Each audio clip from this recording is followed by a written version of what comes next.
मंडळी सावधान, राजकारण तुमच्या आरोग्यासाठी आणि संसारासाठीही हानिकारक ठरू शकतं. काय विश्वास बसत नाही तर मग हे ऐका. नागपूरमध्ये भाजपाच्या माजी महापौर अर्चना डेहनकर यांचे पती विनायक डेहनकर हे भाजपाकडून इच्छुक होते, पण पक्षाने त्यांचं तिकीट नाकारलं. मग काय, भाऊंना आला राग, त्यांनी ठोकली बंडखोरी, भाजपाच्या सगळ्या पदांचा राजीनामा दिला आणि ठरवलं आता आपण अपक्ष लढायचं. पण खरी गंमत तर पुढे आहे मित्रांनो. भाऊंच्या पत्नी अर्चनाताई म्हणाल्या, तुम्ही पक्ष सोडला तरी चालेल, पण मी सोडणार नाही. एकाच घरात दोन दोन पक्ष कसे चालतील?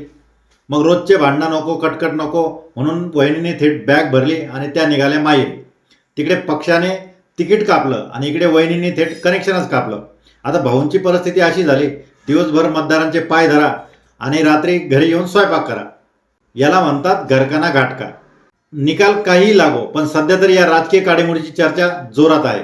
तुम्हाला काय वाटतं, वहिनींनी घेतलेला निर्णय योग्य आहे का? कॉमेंटमध्ये नक्की सांगा आणि अशाच भन्नाट किस्स्यांसाठी सॉलिड बातला सबस्क्राईब करा.